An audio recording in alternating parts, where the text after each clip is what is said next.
India's number 1 director SS Rajamouli and Rama Rajamouli. స్టోరీలోకి వస్తే మాది 1990 నుంచి ఫ్రెండ్స్ మేము.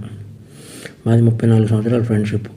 రామాయణం మహాభారతం ఆడవాళ్ళ వల్ల జరిగాయి అంటే ఏంటో అనుకున్నాను, కానీ ఒక అమ్మాయి వల్ల మేము ఇలా అవ్వాల్సి వస్తుందని కళ్ళలో కూడా ఊహించలేదు.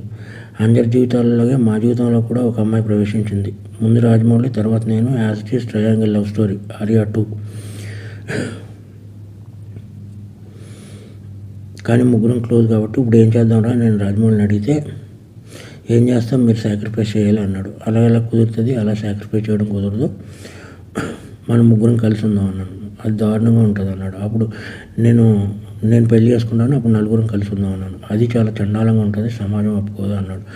పరిస్థితి ఏంటంటే కాలం అన్నీ మార్చేస్తుంది, మీరు సాక్రిఫైస్ అవ్వండి అన్నాడు. ఓకే అని చెప్పి నేను సాక్రిఫైస్ అవ్వాలి. నేను ఇవన్నీ ఎవరికో చెప్పేశాను అని చెప్పి నన్ను టార్చర్ పెట్టడం మొదలుపెట్టాడు.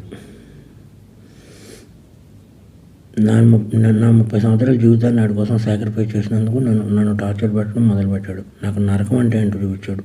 నా రిలేషన్ కట్టు భైరవగాడు, చెంపాగాడు, కార్తికేయ గాడిని, వీళ్ళందరినీ మేము పెంచాం. ఆడిని బాబా అంటారు, నన్ను బాబా అంటారు.